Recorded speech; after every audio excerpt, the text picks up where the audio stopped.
Hello, everyone. Welcome to this Zoom meeting. My name is Sarah DeHaven, and I am an astrologer who focuses on spiritual astrology, evolutionary astrology, and psychological astrology.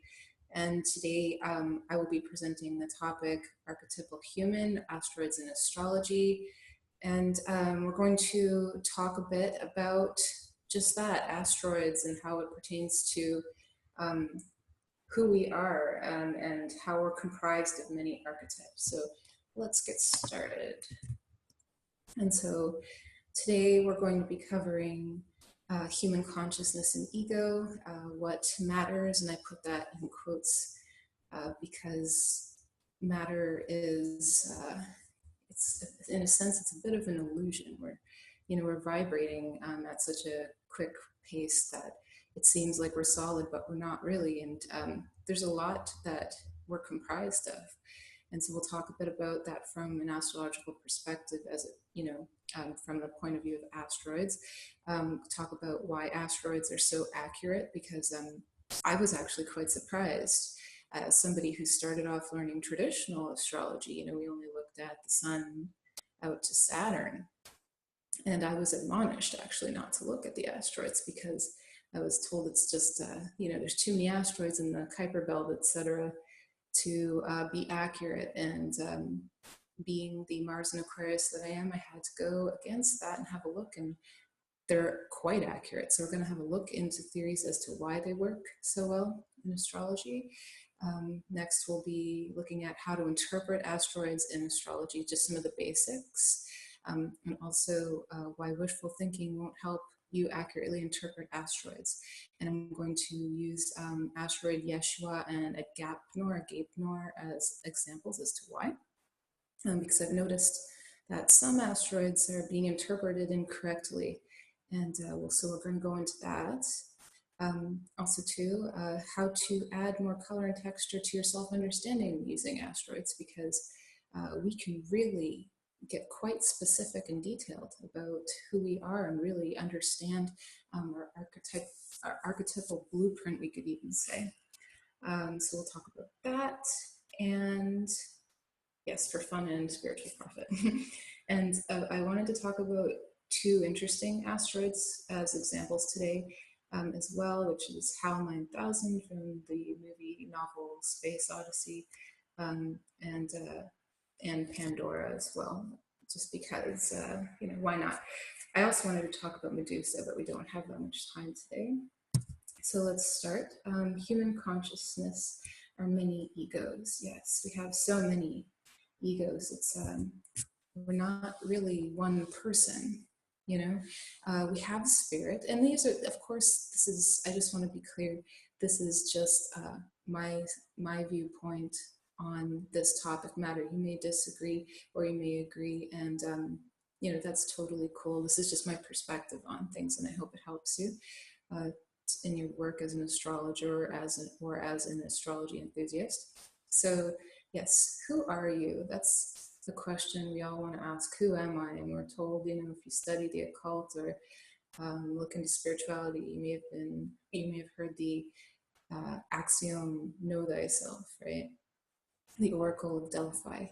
And when we delve into that journey to know who we are, to really study ourselves, we come to realize that there's more than one person or voice or facet that resides within ourselves, and there's many eyes. You may hear many different eyes in your mind and many different me's, and when we think about it from an astrological perspective, if we think about how many asteroids exist out there, there could be quite a lot of me's, and I'll get into why that is. So let's see here. Yes, who we are is what matters. And I wrote here, the many parts of us that we are endowed with and choose to exemplify contribute to the density of the matter of our consciousness. And so what I mean by that is we could be, we can identify as quite simple people, but in reality, we're all so complex. Like I said, there are so many facets that comprise who we are. that it could potentially be innumerable. And there's some theories that I have about this, because we can think about it as that if we look in the solar system, right, we've got the sun at the center of the solar system. And if we're looking at our charts or examining someone else's chart, we have the sun as the central piece, at least outside of evolutionary astrology. We look at the sun as the main focus of our spirit, our identity, or who we are here to exemplify in this life, right? And we could theorize that that is actually who we are, the sun. And then all of the other bodies are more like facets that help to add shade and color and texture and definition to the expression of the sun. And so yes, anyways, moving on. Asteroids can clarify a confused sense of self. And this is so true. I don't know if you've ever noticed this, but sometimes we look at an astrology chart, and although there's a plethora, a wealth of information that we can derive from a chart, you know, looking at the inner planets, the social planets like Jupiter and Saturn, outer planets, of course, like Pluto, very important, especially in evolutionary astrology, the nodes of the moon, et cetera, et cetera. I think it's so much information about ourselves or our clients or whoever we're reading about, but sometimes something seems to be missing. Something isn't answered, and there might be questions left about ourselves. And I've noticed looking at asteroids, a lot of the time, that can actually be, especially depending on the proximity to inner planets, angles and such, the answer that we were looking for to help us really reconcile issues that we're facing as far as actualizing our personality, expressing ourselves, or even understanding why we behave the way we do.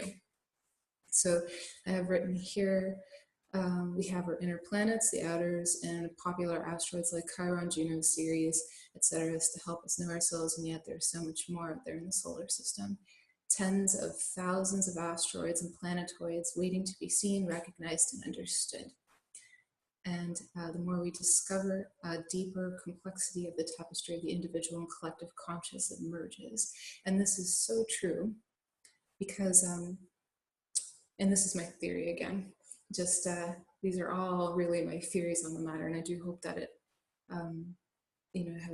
provides value to your studies and to your work as astrologers.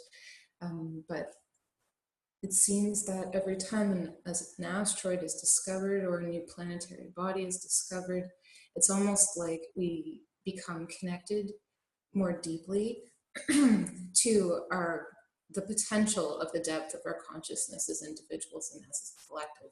I'm going to talk a little bit more about that coming up here. Pardon me. Yes, so the question is, are we autonomous? Are we free to use our recipe, our elemental and planetary makeup as we will, as we choose to? And this is such a complex question, especially considering the fact that, or at least the theory, I should say, that we're comprised of a great many archetypes, we're quite complex. Does that mean that we're being run by the gods? Does it mean that we can think for ourselves? Like, do we really have free will? This is a question that's been on my mind a lot lately. And so I'm taking some information in this slide from what I've studied or what I've learned from evolutionary astrology, Jeffrey Wolf Green's Evolutionary Astrology, because I feel it's really useful in helping us answer this particular question. So yes, it says here, this is largely, to the question, are we autonomous? This is largely determined by our level of conscious awareness with regard to who we are as an individual and how absorbed we are into the collective soul of the herd. In EA, the stages of awareness are broken into 3 categories with 3 subcategories for each. And I don't go into the 3 subcategories here, just highlighting the 3 main categories. And the first one being the consensus state of awareness, which is, if I'm recalling correctly, it's ruled by Saturn in evolutionary astrology. And consensus state awareness, the populace of that awareness is led by the archetype as it is expressed through the human computer or herd consciousness. So when I say led by the archetype, I feel like, for instance, if we're looking at a chart there's not as much autonomy in the consensus state, because at least from what I understand, the critical thinking faculty is not as developed in that state of awareness. So it's a little bit more run by the collective consciousness, or the collective soul, or the human computer, as I've heard it being called as well. And then we have, moving along the line of evolution, more free will is starting to be developed, or at least an awareness of one's autonomy in the individuated state of awareness, which appears to be ruled by Uranus, which makes a lot of sense. So individuated state of awareness populace is choosing to define the archetypes within them for themselves as much as possible. And these archetypes, it's not just the asteroids, I want to be clear about that. It's the archetypes of the planets too, like Mercury, and the signs that they fall into: Mercury, Venus, Mars, and our moon and our sun. Let's see here. And then finally, we get to spiritual state awareness if we've spent a long time here on this planet through many incarnations, which is ruled by Neptune. And even then, I have to ask, do we have free will at that point? I think at this point, we almost come to the realization that maybe we have some free will, but it's not as free as maybe idealistically we might want it to be. There's just so many factors involved, right? As far as karma, cause and effect go, cause and effect over thousands and thousands and thousands of years. So while we do have free will, there's a lot of cause and effect results that imply that, we have to work within the confines of the rules of the reality we're existing in. So yeah, spiritual state awareness populace, the populace contained within that state of awareness is learning, typo there, to express the archetypes within from a place of sacrifice, or at least this is my perspective on it, from a place of sacrifice, humility, and seeing their role in the bigger picture, which,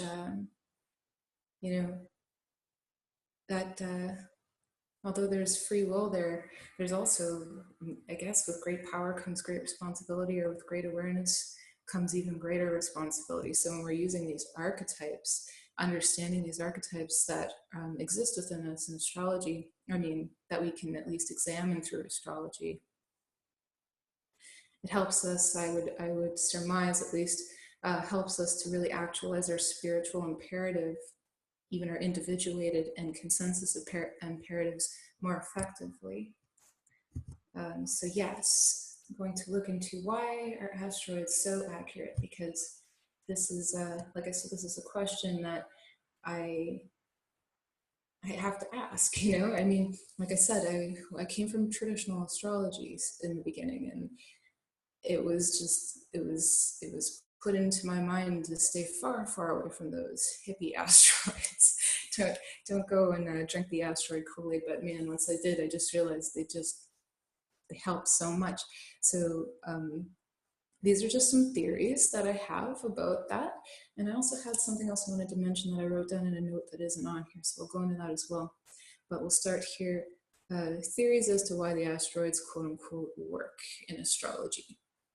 So with each discovery of an asteroid, right, when somebody finds an asteroid and they decide to name it Bob Johnson or Robin Hood or HAL 9000, a new facet of human consciousness emerges to be seen and heard and defined. And that's not to say that they never existed prior to the discovery of us. However, it seems our awareness of them wouldn't be as precisely understood prior to this discovery. And we can use them now in astrology. We can apply them to astrology to just open up our understanding. It's like the texture and definition and complexity just opens up. Like, who's Bob Johnson? What's the archetype behind Bob Johnson? Well, someone named that asteroid. So that means that Bob Johnson, and I'm just, this is an arbitrary, potentially fictitious example I'm using, Bob Johnson, but whoever named that asteroid, if we apply it in a chart in astrology, it's going to it's going to comprise the archetypal definition of Bob Johnson. We can apply that to our chart and see, you know, how's that Bob Johnson archetype playing out through us as an individual, or a business, or in a relationship chart, or how's that Bob Johnson asteroid working in synastry between two people? Maybe not the best example, Sarah. All right, anyway, so it's all in the name. The name we choose always applies, much like the name we're given as at birth as individuals. Like if you're into numerology, you'll know that when you look into the numerology of your name, very often it's quite accurate, and it can even be overlaid on top of astrology. And it's almost often quite, or very often quite complementary, the numerology of our name, to our natal chart. Very often. So theoretically, this could be because the consciousness is being directed consciously or subconsciously, either by the namer of the planetary body or by forces that are influencing the namer. We live in a 3D reality. Some people say 4D. And we're also kind of, apparently, I don't know, moving into 5D reality. But there's dimensions above that for sure, and there are certainly, at least I say certainly as if it's so certain, but at least from my point of view, in my studies, it seems that there are other dimensional entities that do have influence on us, much like we have influence on the cells in our own body, right? So who knows, maybe there's influences that are helping inspire us to discover these asteroids in, we could say, cosmic time, right? Yes, and the law of correspondence I've got here. Of course, the law of correspondence, at least as per texts like the Kybalion, it is as within. Oh, did I lose my screen? Oops, could you reshare your screen, please? There we go. Yep. So the Kybalion describes the law of correspondence thusly. As within, so without, as above, so below. So this essentially means everything in each plane of existence corresponds to each other. So what exists on what would be quote unquote lower planes of existence will have or bear a likeness to that which exists in higher planes, quote unquote, and vice versa. And I feel this is why we can read planets astrologically. So why not asteroids too, right? I think everything that exists in our solar system, and potentially beyond, once we develop the capability to interpret it, will be able to be interpreted in such a way where we can understand deeper, who we are. So let's look at some techniques to improve our results when interpreting asteroids. Just some tips from my experience in studying these things. I hope it's helpful to you. So this is a really important one. Wishful thinking equals unreliable interpretations. And so, yeah, sometimes we really want an asteroid to mean something that we want it to. An example is Yeshua and Agape Nor. I've noticed online that quite a lot of people who study asteroids, and of course this isn't everyone, I don't want to say this as a blanket statement, but I've noticed a large population of people likening Yeshua to Jesus, and saying that Yeshua, you'll notice the spelling there is quite interesting. They'll apply it in a chart and say that this asteroid bears Christ-like, a Christ-like energetic signature and can be interpreted as such. But when I went and researched this further, it turns out Yeshua is actually the name of a Chinese astrologer or astronomer who discovered the asteroid. So the namesake is the person who discovered it. It wasn't actually Yeshua. It was somebody else completely. So if we were to use this asteroid, we would want to understand the person who named them so that we could apply it accurately. Otherwise, if we're using this to, to apply it in a way that is likening it to a figure that it wasn't actually named after, it's just going to flat out be inaccurate. Another one, which much to my sadness and chagrin, is Agape Nor. Now, some people are Agape Nor, maybe perhaps is the proper way to pronounce this. I've noticed some astrologers we're likening this to the concept of the type of love, agape, which is like unconditional or charitable love. And wouldn't it be great if we could use an asteroid like that in our synastry delineations, or even in natal chart delineations or composite charts? Unfortunately, agape norm is not actually synonymous with the concept of universal love, agape. It's actually talking about a warlord from Roman times. So very much different. And this is why it's super important for us to use prudence when we're, applying asteroids into our chart interpretations, because obviously we want to be accurate, especially if we're working with clients who are paying us, right? So here are some tips for success when interpreting a named asteroid. As I said, just do your research, and there's lots of ways we can do this. Perhaps if it's the asteroid is named after a mythological character or creature, we can study the mythological or mythology, or we can study the history of the name origin. For instance, a great one is Robin Hood, right? There is an actual asteroid named after Robin Hood. So, study up on Robin Hood, and then you can apply Robin Hood to any chart you'd like to, which could be really interesting depending on the type of event or person that you want to study. Let's see here. So apply this to study charts of known people, right? So maybe you're studying a new asteroid and the mythology isn't super clear yet for you, and you want to understand the nuances of how to interpret the chart with this asteroid. You can, I feel personally, it's better to study charts of people you know personally, because then you can ask them questions, right? And if you know them intimately, it also helps you to better understand what your findings are actually meaning. And so, like I said, avoid wishing and test it in the field. Don't be afraid to ask your test subjects and volunteers questions to confirm or deny what you're seeing in the chart. Seems pretty basic, but I feel it's worth mentioning. And so, yes, finding your own archetypal focus for fun and spiritual profit, and or evolutionary/psychological profit as well. So you are comprised of every archetype known that's ever existed. And yet we haven't really discovered them all yet, but we're quite complex. We're a whole universe contained within ourselves, right? So it's unfathomable. So the complexity of man is as complex as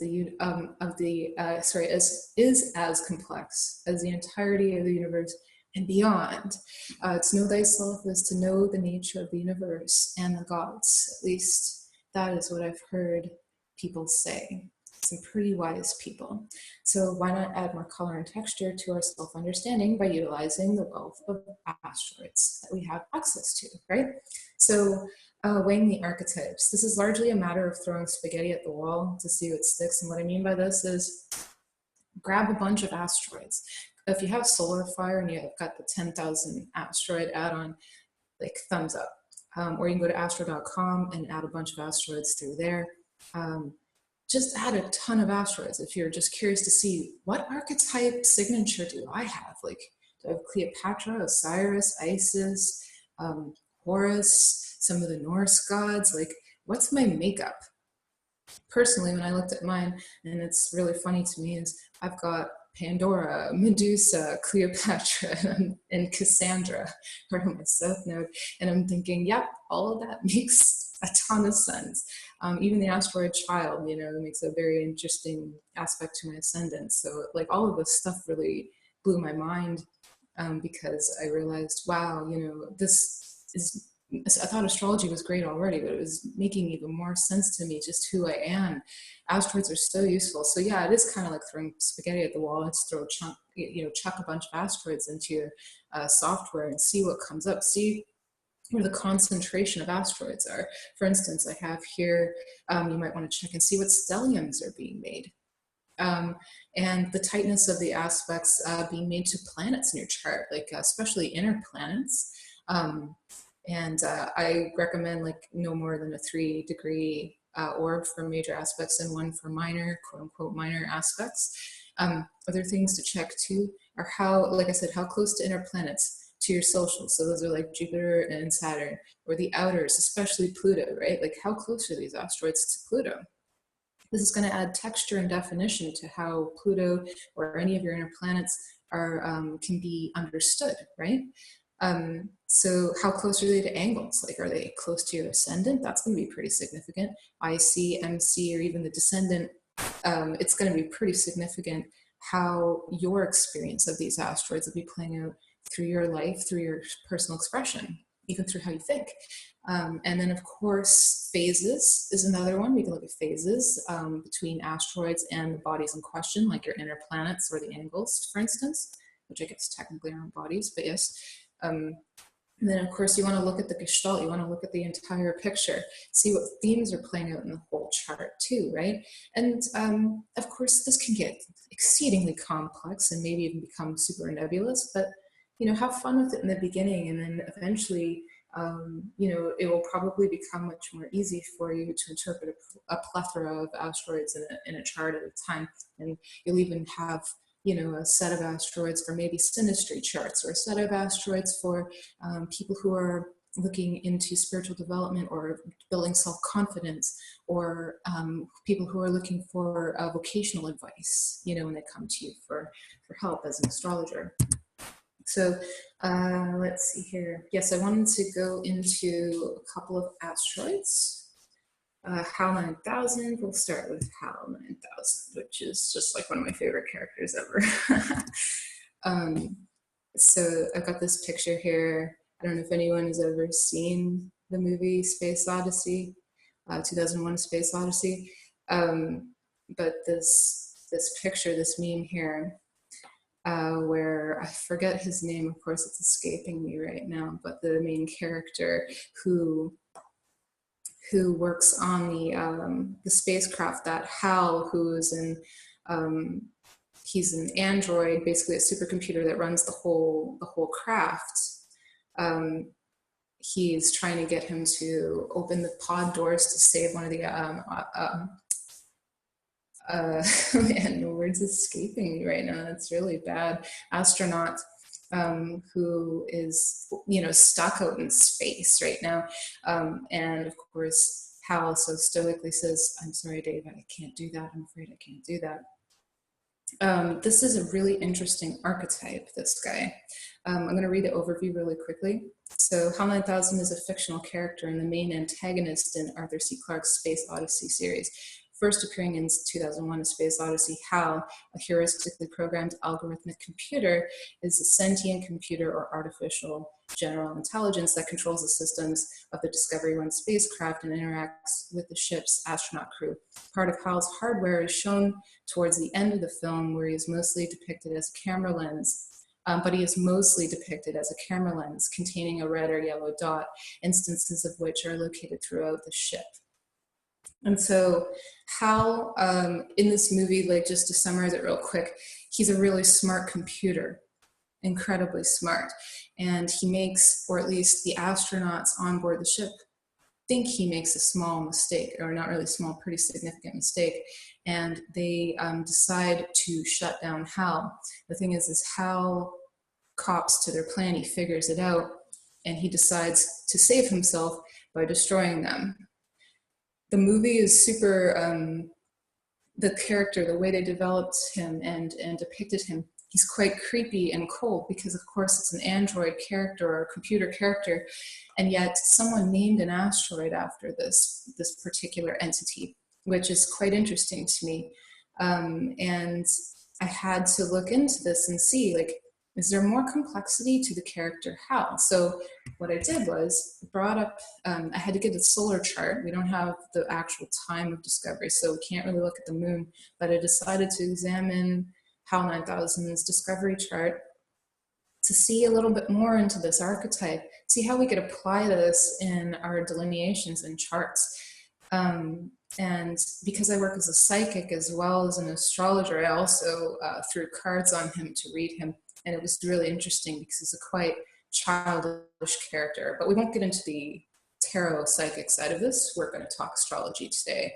So when we look at a discovery chart for an asteroid, for instance, it helps us to understand how we can interpret this energy and apply it when we're reading a chart, a natal chart, a synastry chart, a composite chart, an event chart, things like this. And so looking into Hal's solar chart, here's some of the things that I noticed. Yeah, so Pluto in Libra conjunct Juno, which I found very interesting because it felt in that movie like he really wanted to be part of the crew. He wanted to be seen, not really seen.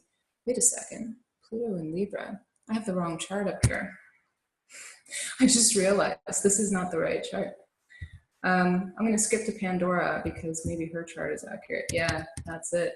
I have Medusa's chart up and not Hal. I apologize, everyone. Let's go to Pandora. So Pandora, this one I'm sure more people are aware of, so this might be a better example actually. So from Greek mythology, the character Pandora, the asteroid was actually discovered in 1859 in Albany, New York. Now this is another one without a time. So I had to just do a solar chart. And a solar chart, just for anyone who may be wondering, you dial the wheel so that the sun's right on the ascendant, and we read it that way. And for that reason, the moon it's dubious. So in houses, of course, I just throw those out and read the chart based on proximity, planets and signs and aspects, etc. So I have a little video here about Pandora in case anyone isn't familiar with the allegory. It's only about 5 minutes long, so if it's okay, I'll just play that for everyone. It can describe her story better than I could. So we will start that video. Hopefully this will work.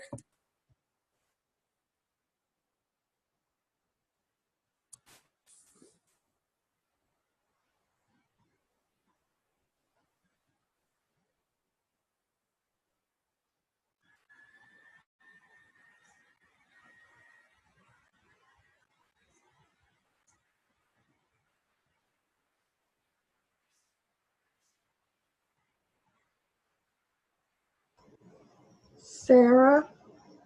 Yes? We can't hear it if they're supposed to be in sound. Oh, there should be sound. Okay. Wow, this is this is coming along really well so far. I'll just share the story instead.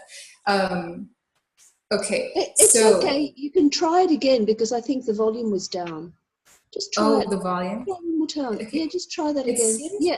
Okay, let's try it again. Just try it. Okay. Can you hear it now? No, okay. Take your headphones off, maybe. Just pause the recording. All right, so I'll share the allegory of Pandora now. So in the beginning, we'll have to start with Prometheus because it's pretty integral to Pandora's story. So Prometheus stole fire from the gods to give to man. Zeus was not happy about this. And so he wanted to punish man, essentially, for this and punish Prometheus. Prometheus knew that Zeus couldn't be trusted, so he told his brother, who is quite integral to the story as well, he told his brother to not accept any gifts from Zeus. And his brother said, sure, no problem. And then Zeus decided to create the first woman in this story. I believe it was Hephaestus that he commissioned to create the first woman. And so he created Pandora. And Pandora was given gifts from all of the gods. So Mercury gave her curiosity. And I believe Hera gave her, no, it was Aphrodite who gave her beauty and charm. And there was a plethora of other gifts that she was given. Essentially, she was a beautiful and talented and very intelligent woman, quite cunning, we could even say. And Zeus endowed her with a box. They called it, in the story it's Pandora's Box, but apparently the actual legend is she was given a jar, a vessel, and she was told not to open this no matter what. And so he gives her this vessel and sends her off to her new husband, Prometheus's brother. I believe it's Epimetheus. No, I'm probably pronouncing his name improperly. But yes, so she comes to meet her husband. He falls in love with her immediately. And soon after, the box calls to her. And she can't ignore it. It sounds like it wants to be opened, and yet she was told not to open it. And curiosity eventually got the better of her, and she ended up opening the box, and what was released was just a storm of all of the worst things known to man that apparently never existed until she opened this box. Hatred, wrath, fears, and all of the types of horrible thing, every horrible thing you could imagine basically just exploded from this box. And immediately she regretted her decision. Immediately. What was left in the box, of course, or the vessel, was one tiny little light. When she opened the box for the second time, because out of fear after she released everything, she closed it really quickly. But then she opened it again just to see what was inside, and it was hope, apparently. Now in this allegory, it's an interesting one because some assert that it's a patriarchal, distorted patriarchal allegory that aims to vilify women as the source of all man's woes. And it's a very interesting assertion because when we look at her discovery chart, it seems to corroborate that. And yeah, so let's have a look at the chart. And if anyone notices anything in here that maybe I've missed, please feel free to jump in and share whatever you see. But I found it quite interesting, her signature with Jupiter and Gemini, with the loose square to Virgo and Mercury, also the Uranus in Gemini. We've got, let's see here, what else? Well, I shouldn't skip too far ahead, but with the Jupiter and Gemini, with the loose square to Virgo and Mercury, and remember, we're not using houses here, so it's not actually a first house Mercury there. It seems to me like a little bit on the impulsive and curious side, maybe really wanting to figure out what's going on with something. The Uranus and Gemini seems to echo desires to want to speak up, and this could be traumas derived from what someone says. Now, if we're interpreting this chart or this asteroid in a natal chart for a person and they have like a strong Pandora leaning, there might be this whole desire, to want to speak up, but maybe they experience traumas over their lifetime, early life going onward, just because they spoke out of turn in much in the way that Pandora did, in a way that people might have decided to vilify or blame their woes on her for. Because, see, the thing is about Pandora opening up that vessel was, I'm pretty sure if we were to look at this from a standpoint of, did these things really exist before she opened the box? I'm sure they did exist, all of the woes of the world. It's just that maybe her opening that vessel brought a focus to the fact that they existed, and that's why she was vilified as a result. And so a Uranus and Gemini with a Jupiter and Gemini, and Jupiter and Gemini has some trouble keeping their mouth shut, especially if they feel the need, feel a need to, with a Mercury in Virgo, with the South Node in Virgo and the Sun in Virgo. There could be also this need to, well, they could feel like a victim, but at the same time, maybe part of their service here on this planet, with this kind of energy, could be derived from saying what needs to be said, exploring those taboo places, and then sharing that information with others in a way that is similar to opening a box. And then we've got Saturn and Leo, which would imply too, potentially, that when we kind of are put in the spotlight and speaking, quote unquote, out of turn, we may feel pressure from authorities to tone it down a little, you know, and put a lid on it. And then what else did I mention here? Yeah, so is it squaring Venus? Yeah. So Saturn in Leo squaring Venus in Scorpio, opposing Pluto in Taurus, can show how the material realm's rule of law punishes a lack of prudence and pause before one speaks. When I looked at Pluto, and you know, I'm still studying Jeffrey Wolf Green's Evolutionary Astrology, but it seems that this chart's Pluto polarity point would be conjunct that Venus in Scorpio. So part of maybe feeling at peace within herself for being this person who needs to speak out and the traumas experienced through speaking out is a need to delve into these taboo areas, but still derive, you know, in order to derive a sense of inner peace and self-sufficiency, and not so much, you know, being controlled by others, perhaps. What else did I have here? Oh yeah, and then the North Node, South Node, which was a really interesting thing too, because you know, the North Node in Pisces can speak to developing faith in ourselves and faith in our actions and our behaviors, and thinking about the greater good. And although the allegory is quite sparse when we look at the story of why she opened that box, you know, I've heard some people assert when I was studying the mythology of Pandora, that Zeus knew she was going to open it from the beginning.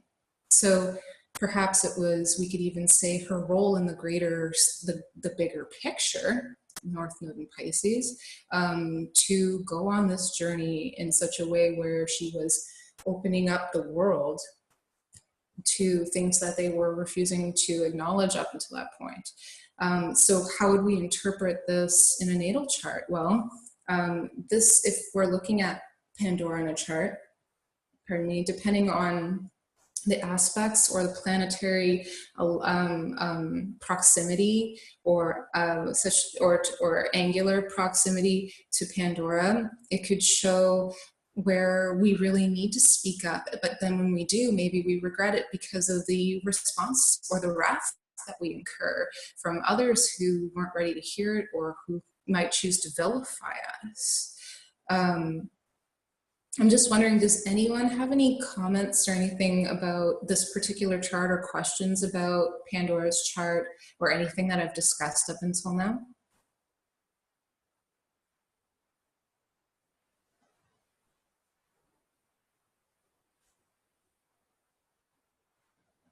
Okay.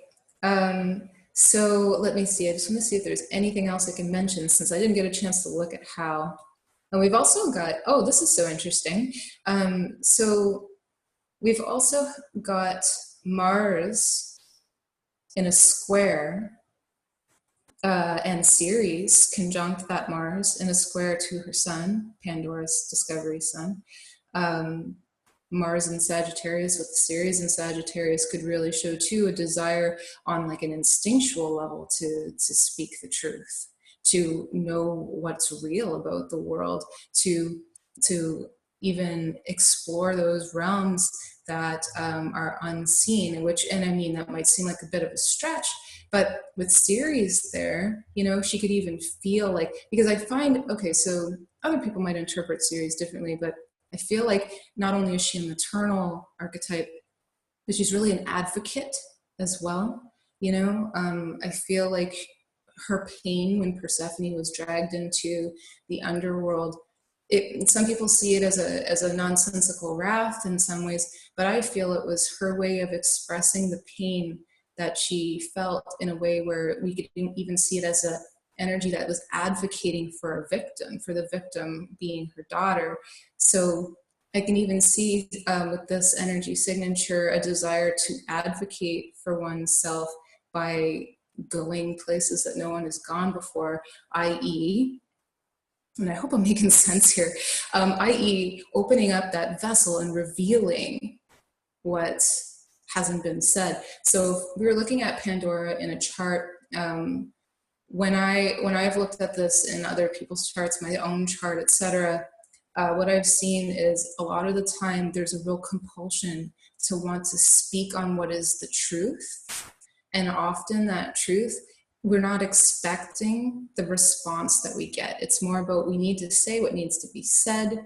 And again, with that Virgo stellium, we could see this as even, and with the North Node in Pisces, and geez, like the whole thing, even Uranus and Jupiter in Gemini, like almost a compulsive need to tell the truth without any kind of concern or even forethought of the blowback that could ensue or the implications of the truths or uncomfortable truths that we're revealing.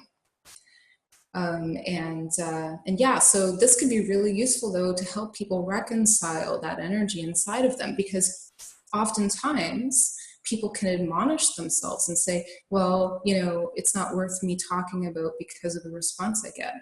And then they just shut down instead of looking at a solution that can work in a way where they can still express that need to speak, but in a way where the audience is receiving it in a, I guess in a way where the audience can be receptive to receiving that information without vilifying the messenger, so to speak. And so, unfortunately, because of my mistake earlier, and it just seems like maybe it's just one of these days, I wish I could blame Mercury retrograde, but that is just not happening. With the mistake with HAL 9000's chart, this actually brings me to the end of my presentation. And I'm just, you know, I just want to thank everyone for being here. Thanks for bearing with me. I hope this information was helpful to you. And I'm wondering if anyone has any final comments or questions that I could address.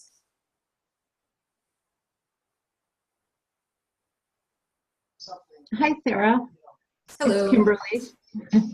Hi. So I found this really fascinating, so thank you.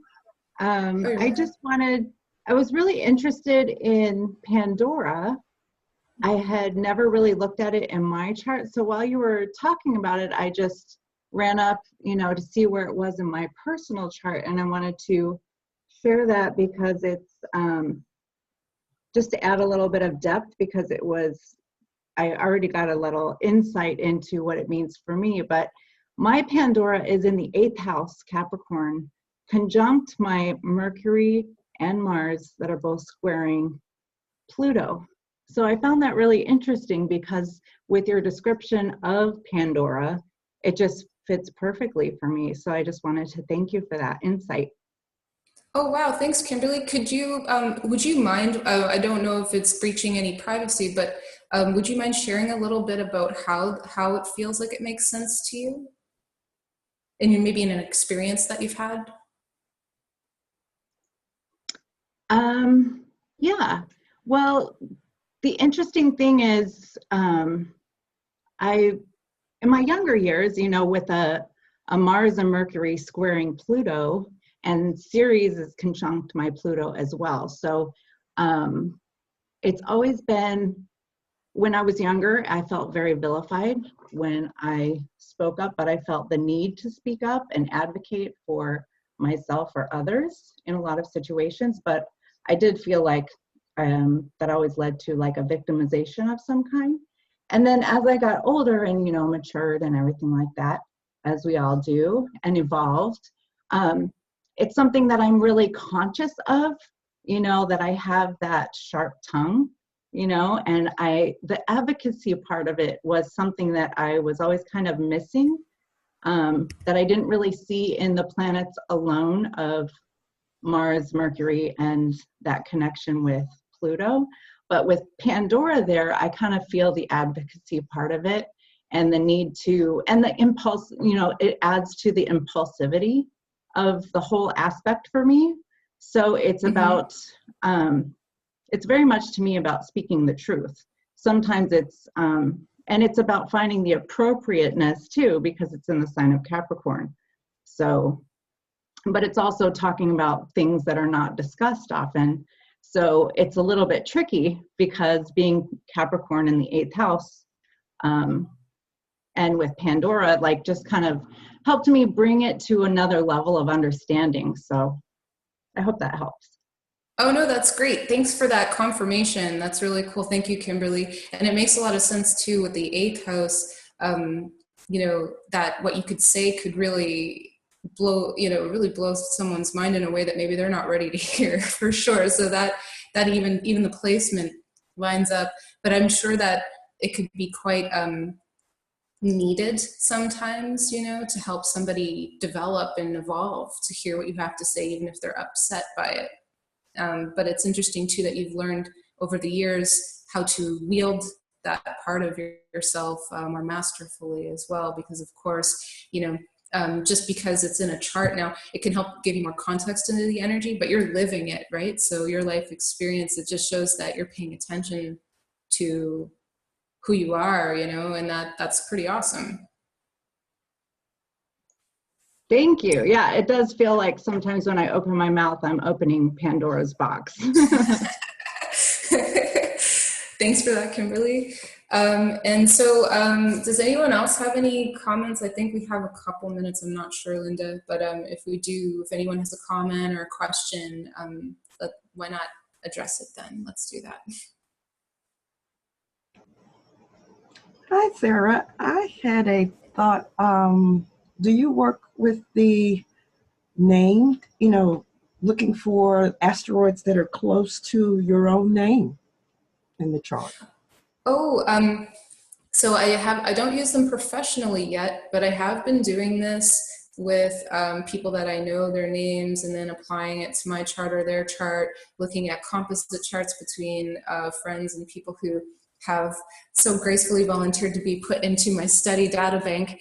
And so far, it's interesting because some of them seem to apply, but others don't. So what's cool though is when I see, like in a relationship, if you put one person's name and the other person's name in a synastry together, it often seems to, at least so far, show dynamics between the two based on I guess you could say like their own interaction between each other. But firstly, what seems to make the most sense out of it, what I've noticed is you need to examine how it's appearing in their natal chart, like a person's natal chart. So like for instance, say you're looking at a couple and you want to understand how the named asteroids are affecting each other.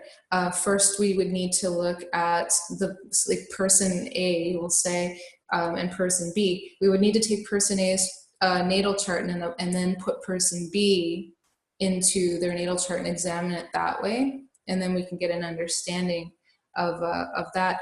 But I'm still in the studying stages right now, because to be honest with you, it feels pretty nebulous to me. I haven't quite grasped it yet. The allegorical ones like Robin Hood or movie characters like HAL 9000 seem to make a lot of sense to me, but so far named asteroids, I'm still studying that.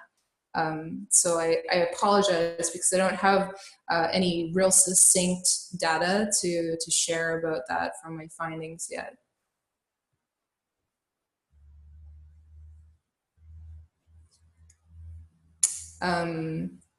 So yeah, I guess that's it, unless we have time for another question or comment. Yeah, thanks everyone for being here. I apologize for the technical errors. That was quite unforeseen. I got a little ambitious with the video there. I'll have to figure that out for next time. I thought that would have been cool, but too bad it didn't work. But yes, yeah, so that's all I've got, and I just want to thank everyone for listening. Yeah. Okay, well, thank you very much, Sarah. Would you all please thank Sarah DeHaven, everyone. See you next time, Sarah. Thanks. Thank you. That was very interesting. Thank you. You're welcome.